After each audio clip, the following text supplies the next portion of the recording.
Back here on Mo's Vet, we're getting into doing our wiring for our fan controller.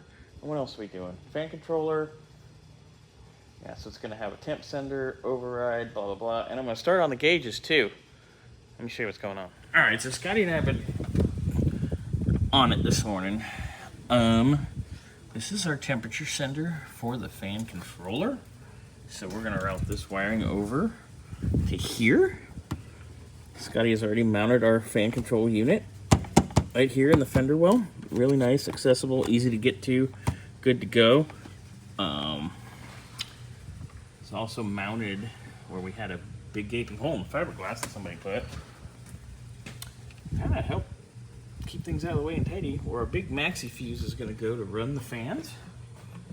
It's all nicely mounted. So, like I said, coming along, got that going. This is going to be our temp sender for our instrument cluster, our digital cluster. That's our water temp. Oil temp's there. I do need to put the oil pressure one in back here. You can see where the OG one was. So I will be getting in there. But we are progressing.